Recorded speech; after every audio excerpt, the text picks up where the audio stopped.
नमस्कार। एक बड़े खुलासे के साथ मैं हूं डॉक्टर प्रसून। अमेरिकी प्रशासन के लीक हुए एक दस्तावेज से बड़ा खुलासा हुआ है। कई अमेरिकी सरकारी एजेंसियां बांग्लादेश में शेख हसीना के खिलाफ साजिश रचने में शामिल रहीं। इन एजेंसियों ने बांग्लादेशी नागरिकों, प्रेशर ग्रुप्स और सरकारी अधिकारियों का इस्तेमाल करके बांग्लादेश में एक विद्रोह को जन्म दिया। इससे शेख हसीना को सत्ता छोड़कर बांग्लादेश से भागना पड़ा। एक खुलासा किया है द संडे गार्जियन अखबार ने, जिसके हवाले से ये खबर आई। द संडे गार्जियन को उपलब्ध कराए गए दस्तावेजों से पता चलता है कि अमेरिका से संचालित सरकारी वित्त पोषित एजेंसियां शेख हसीना को बांग्लादेश के प्रधानमंत्री पद से हटाने की योजना में शामिल रहीं।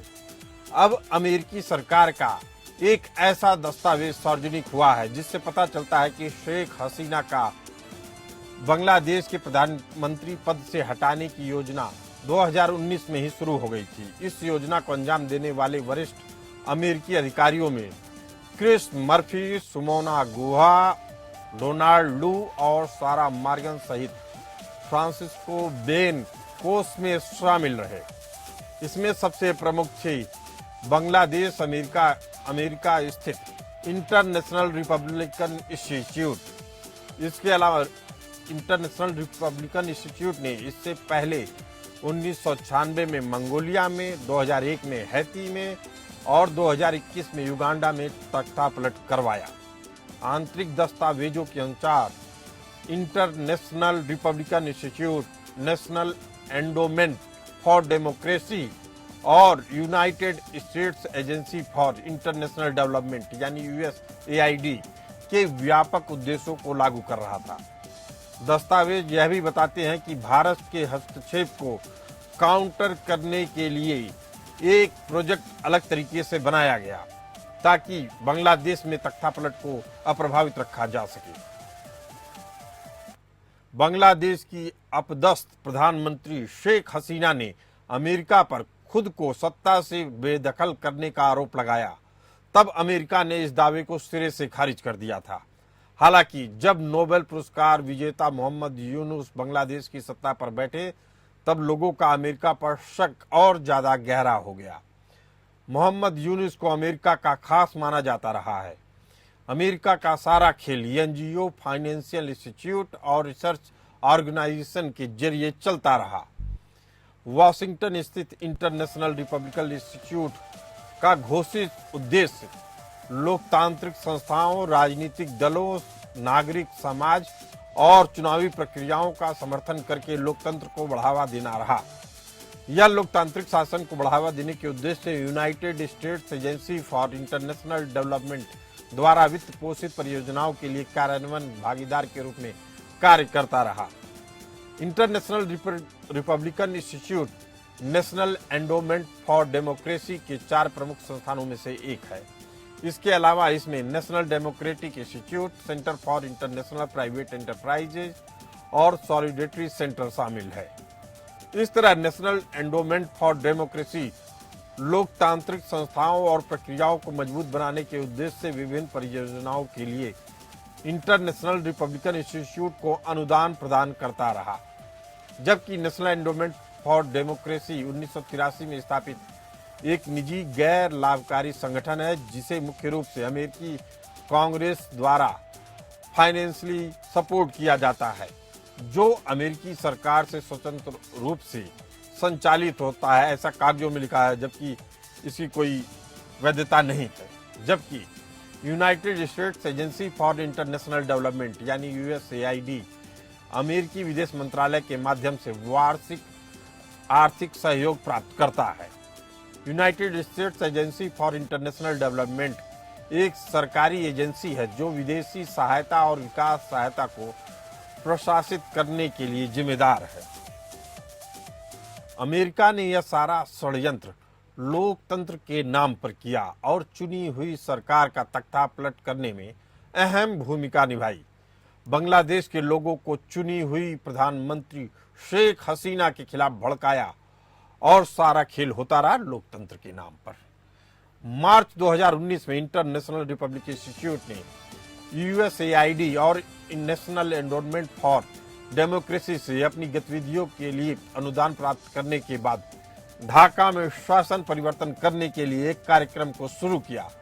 उस कार्यक्रम का नाम जवाबदेही, समावेशिता और लचीलापन समर्थन कार्यक्रम को बढ़ावा देना यानी पेयर्स रखा गया। यह पूरा प्रोजेक्ट जनवरी 2021 तक 22 महीने तक चला। इंटरनेशनल रिपब्लिकन इंस्टीट्यूट ने कहा कि यह कार्यक्रम बांग्लादेश के नागरिकों की राजनीतिक भागीदारी को बढ़ाने और सत्तावाद विरोधी आवाजों को बढ़ाने के लिए आवश्यक रहा, जिसके लिए इंटरनेशनल रिपब्लिकन इंस्टीट्यूट ने एक व्यापक सामाजिक सशक्तिकरण परियोजना को लागू किया, जिसने राजनीतिक जुड़ाव के लिए नागरिक केंद्रित स्थानीय और गैर पारंपरिक मंचों को बढ़ावा दिया और उसका विस्तार किया। अपने लक्ष्य को पाने के लिए अमेरिकी एजेंसियों ने पैसे को पानी की तरीके से बहाया, सोशल मीडिया कैंपेन चलाए गए और उसके एवज में पैसे दिए गए। हर एक विशिष्ट समूह को टारगेट किया गया जो किसी न किसी तरह से सरकार के खिलाफ काम कर सके। 16 मार्च को अमेरिकी स्थित एक अन्य संगठन नेशनल डेमोक्रेटिक इंस्टीट्यूट और इंटरनेशनल रिपब्लिकन इंस्टीट्यूट के तकनीकी मूल्यांकन मिशन टैम ने 2024 के बांग्लादेश के राष्ट्रीय चुनाव पर एक रिपोर्ट जारी की, जिसमें शेख हसीना ने जीत हासिल की थी। उक्त रिपोर्ट उसी अमेरिकी संगठन द्वारा 22 महीनों तक जवाबदेही, समावेशिता और लचीलापन समर्थन कार्यक्रम को बढ़ावा देना अभियान चलाने के बाद जारी की गई थी। रिपोर्ट में दावा किया गया था कि शेख हसीना ने धांधली से चुनाव जीता, जबकि विपक्ष पूरी तरीके से अनुपस्थित रहा। रिपोर्ट में आगे कहा गया कि जनवरी के चुनाव में सरकारी मशीनरी का दुरुपयोग किया गया। इस साजिश को अंजाम देने वाले अहम किरदारों के बारे में भी जान लीजिए, जो लगातार भारत के मामलों में भी दखल देते आए हैं और इनकी कार्यप्रणाली को जिस भी देश की सरकार ने हल्के में लेने की कोशिश की, उस सरकार को तख्तापलट का सामना करना पड़ा। षड्यंत्रकारियों में पहला नाम आता है क्रिस मर्फी का, जो अमेरिकी डेमोक्रेट सीनेटर हैं, एडवोकेट भी हैं। दूसरा नाम है senior adviser office of section coordinator, US Department of State, Sumona Guha का, जो राष्ट्रीय सुरक्षा परिषद में दक्षिण एशिया के लिए वरिष्ठ निदेशक पद पर भी कार्यरत है। डोनाल्ड लू तीसरा नाम, बड़ा नाम, मौजूदा समय में दक्षिण और मध्य एशियाई मामलों के सहायक सचिव और एक संयुक्त राज्य अमेरिका के राजनयिक हैं, जो 2021 से दक्षिण और मध्य एशियाई मामलों में सहायक विदेश मंत्री के रूप में कार्यरत हैं। डोनाल्ड लू ने पहले 2018 से 2021 तक किर्गिस्तान में संयुक्त राज्य अमेरिका के राजदूत के तौर पे और 2015 से 2018 तक अल्बानिया में संयुक्त राज्य अमेरिका के राजदूत के रूप में कार्य किया और तख्तापलट की तमाम कोशिशें हुई, जिसमें कुछ में सफलता भी मिली। कश्मीर को लेकर डोनाल्ड लू ने भी कई भारत विरोधी बयान दिए। चौथा नाम आता है फ्रांसिस्को बेनकोस्मे का, जो एडवोकेसी मैनेजर हैं एशिया प्रशांत रीजन के एमनेस्टी इंटरनेशनल में। इसी ने भारत के खिलाफ भी बयान दिया था। एमनेस्टी इंटरनेशनल ने एशिया प्रशांत एडवोकेसी मैनेजर फ्रांसिस्को ने एक बार कहा था कि हाल में ही लागू हुआ संशोधित नागरिकता कानून यानी सीएए भारत के संविधान और अंतर्राष्ट्रीय मानवाधिकार कानून का स्पष्ट उल्लंघन है और यह धर्म के आधार पर भेदभाव को वैध बनाता है। इसी मुद्दे पर चर्चा करने के लिए हमारे साथ मौजूद हैं हरिमोहन कौशिक, विदेशी मामलों के जानकार, संजीव श्रीवास्तव, सामरिक मामलों के जानकार। आप दोनों मेहमानों का बहुत बहुत स्वागत है। अब ये जो खुलासे हो रहे हैं, अमेरिकी दस्तावेज आ चुके हैं, द संडे गार्जियन ने पूरा खुल के इस पूरी रिपोर्ट को छापा है। संजीव श्रीवास्तव जी, क्या लगता है अमेरिका की जब भद पिट रही है तो वह किस मुंह से लोकतंत्र के पहरुए के रूप में अपने आप को दुनिया के सामने पेश कर पाएगा? देखिए प्रसून जी, यूनाइटेड स्टेट्स ऑफ अमेरिका की जो अनेक जो गैर सरकारी संगठन हैं, वो पूरे विश्व में अपनी लोकतंत्र को बढ़ावा देने की आड़ में वो जाहिर है कि एक अपने उनका जो स्वयं का जो एजेंडा होता है उसको वो फुलफिल करने की कोशिश करते रहे हैं। और हमने ये देखा है कि इंटरनेशनल रिपब्लिकन इंस्टीट्यूट जो कि 1983 में अस्तित्व में आया था, उसने अनेक विश्व के जो राष्ट्रों में अपनी लोकतंत्र को प्रमोट करने की आड़ में जो गतिविधियां हैं वो चलाई, और जिसकी की वजह से उन राष्ट्रों में अनेक तरीके के राजनीतिक परिवर्तन हुए। ये जो संजीव श्रीवास्तव जी, मैं जानने में उत्सुक हूं कि आखिर ऐसी क्या मजबूरी है इन संगठनों को भारत में भी जगह दी जा रही है? नहीं, देखिए, भारत ऐसे संगठनों पर एक क्लोज वॉच रखता है, और अगर कोई ऐसी संदिग्ध गतिविधि किसी संगठन की भारत में करते हुए अगर वो पाए जाएंगे तो जाहिर है कि उनको ये करने की इजाजत नहीं होगी, उनको प्रतिबंधित किया जाएगा। अनेक गैर सरकारी संगठनों पर भारत की सरकार ने कार्रवाइयां की हैं, और यद्यपि मैं किसी का नाम नहीं लेना चाहूंगा, लेकिन ये है कि अनेक ऐसे भारत में भी गैर सरकारी संगठन हैं जो कि इस तरीके के एजेंडे के आधार पर कार्य करते हुए संलिप्त हो सकते हैं।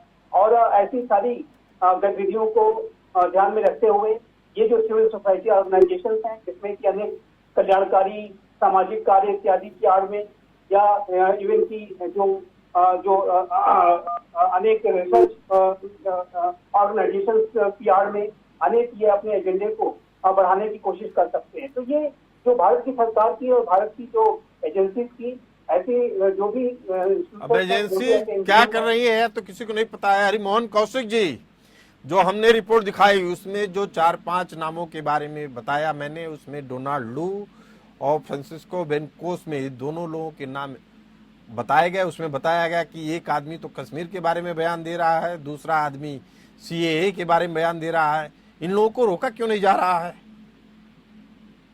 सर, अमेरिका की एक जो फॉरेन पॉलिसी का जो बहुत इंटीग्रल पार्ट है वो हेनरी किसिंजर की एक स्टेटमेंट में दिखाई देता है।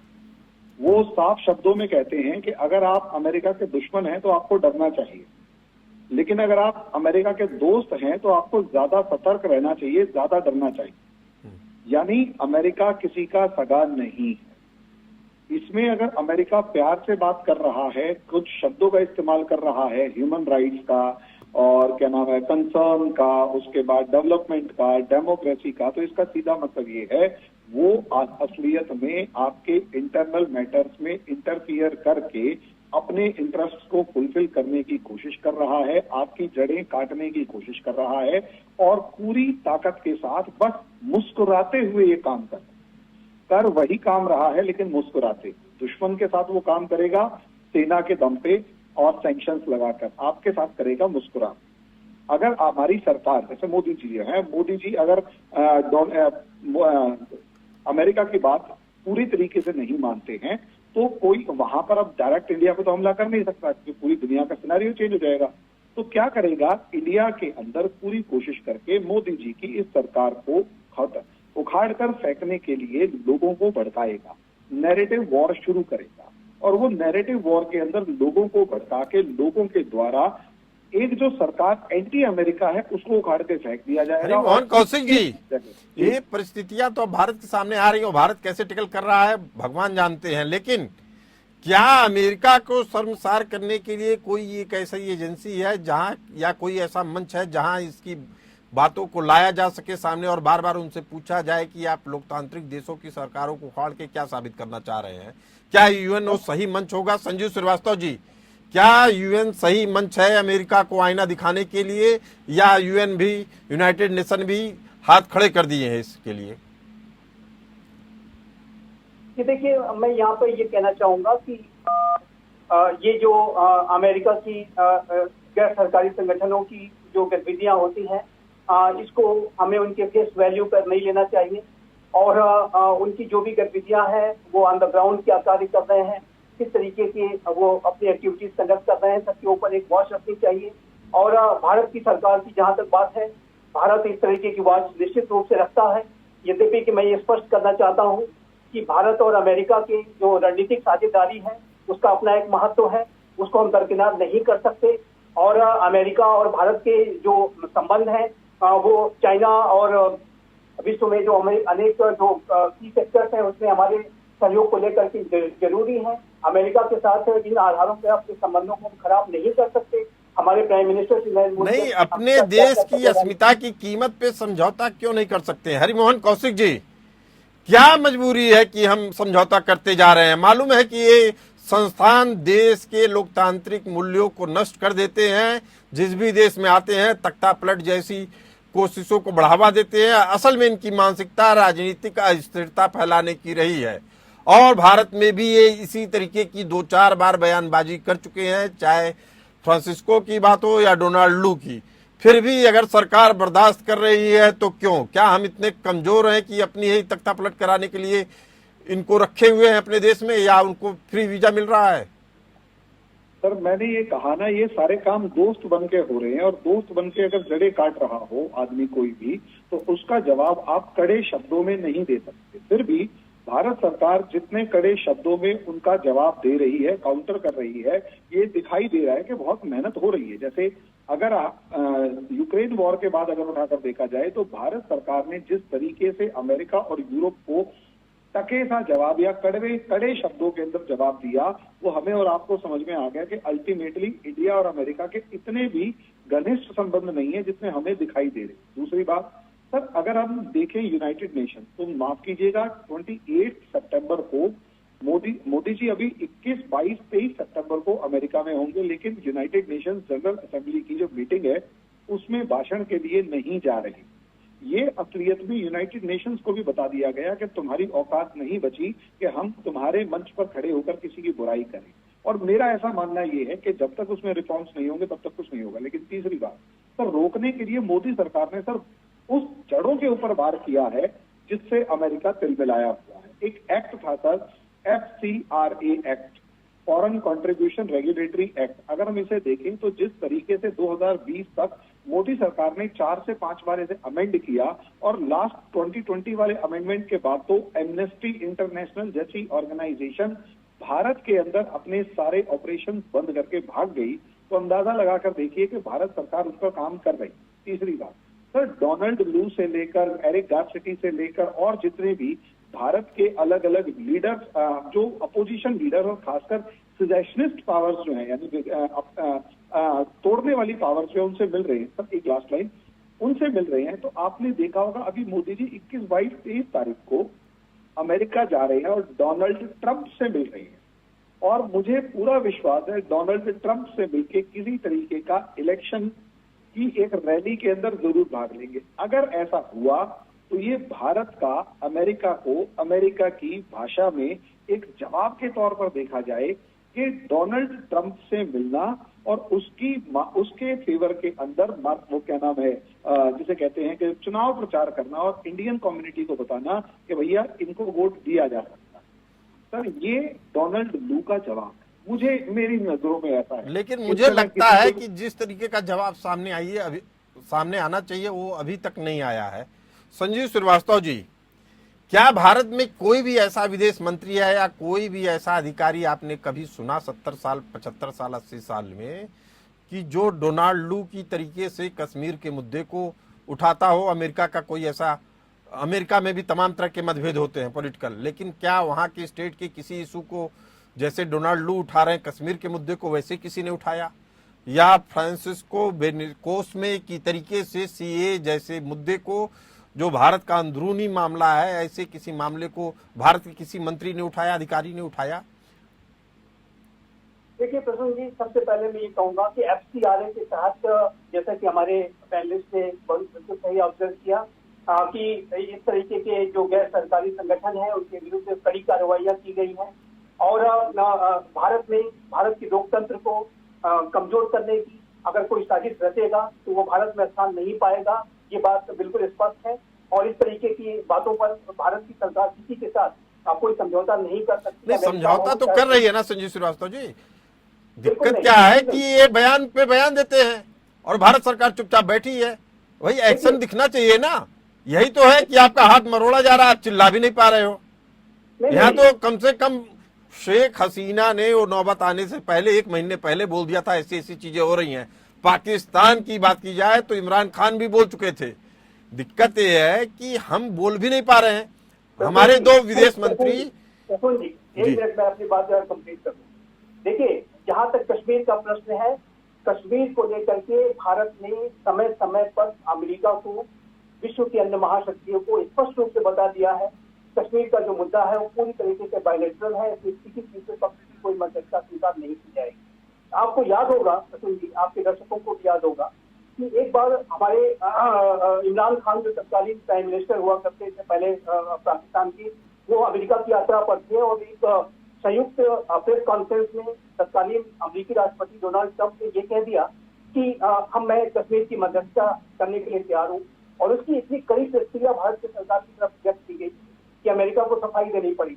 तो ये जो भारत की सरकार का कश्मीर को लेकर के जो रुख है वो बहुत स्पष्ट है। डोनाल्ड जो देखिए संजीव जी, मेरा केवल कहना इतना है कि अमेरिका अपनी बुली करने की आदत से या आपको पीछे ढकेलने की आदत से बाज नहीं आ रहा है। आपने कश्मीर पे बोल दिया, उसके बाद वो सीएए पे आ गया।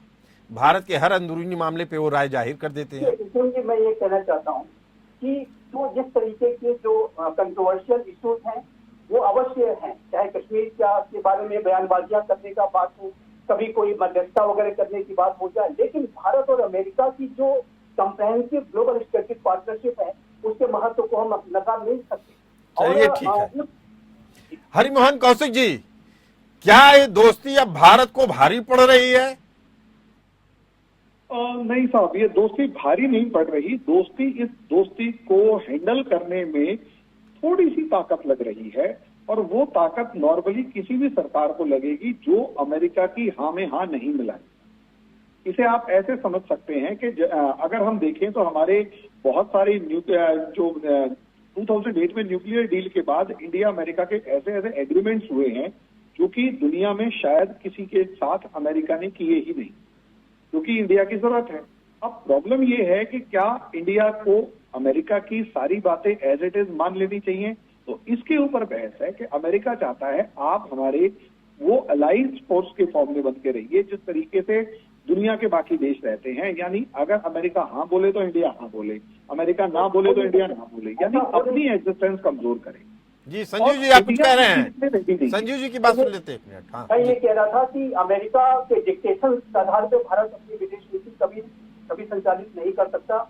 देखिए, भारत की विदेश नीति रणनीतिक स्वायत्तता के आधार पर चलती है। रशिया यूक्रेन युद्ध के संदर्भ में अमेरिका ने हमारे ऊपर बहुत दबाव बनाने की कोशिश की कि हम रशिया से तेल न खरीदें, उससे अपने संबंधों को डाउनग्रेड करने इत्यादि। भारत ने अमेरिका को बहुत स्पष्ट शब्दों में बता दिया कि आपके डिक्टेशन के आधार पर अपनी विदेश नीति संचालित नहीं करेंगे। चलिए ठीक है, भारत ने अपना रुख स्पष्ट कर दिया। हरिमोहन कौशिक जी, 30 सेकंड के अंदर आप इसको रैप अप करिए पूरी घटना को। जी सर, पूरी घटना को रैप अप करने का लास्ट तरीका यही है कि इंडिया और अमेरिका के रिलेशन सास बहू टाइप के हैं। जरूरत भी है, साथ में रहना भी है, लड़ना भी है, प्यार भी करना है। यानी वो, और आज की जो बहू है वो कल की सास हो। यानी आज जो अमेरिका है, आज से 20 साल बाद इंडिया दिखाई देगा, लेकिन अमेरिका इतनी जल्दी इंडिया को उभरने देगा नहीं और इंडिया रुकेगा नहीं। और इसी चीज की लड़ाई है, दोनों को एक दूसरे की जरूरत है, और चाइना दोनों के लिए खतरा है, लेकिन दोनों एक दूसरे को झेल भी नहीं पा रहे, लेकिन इग्नोर भी नहीं कर पा रहे।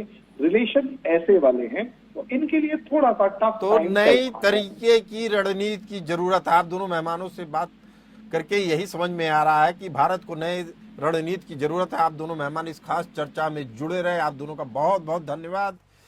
फिलहाल इस चर्चा में इतना ही, हमें दीजिए इजाजत। चलते रहिए एपीएन न्यूज के साथ।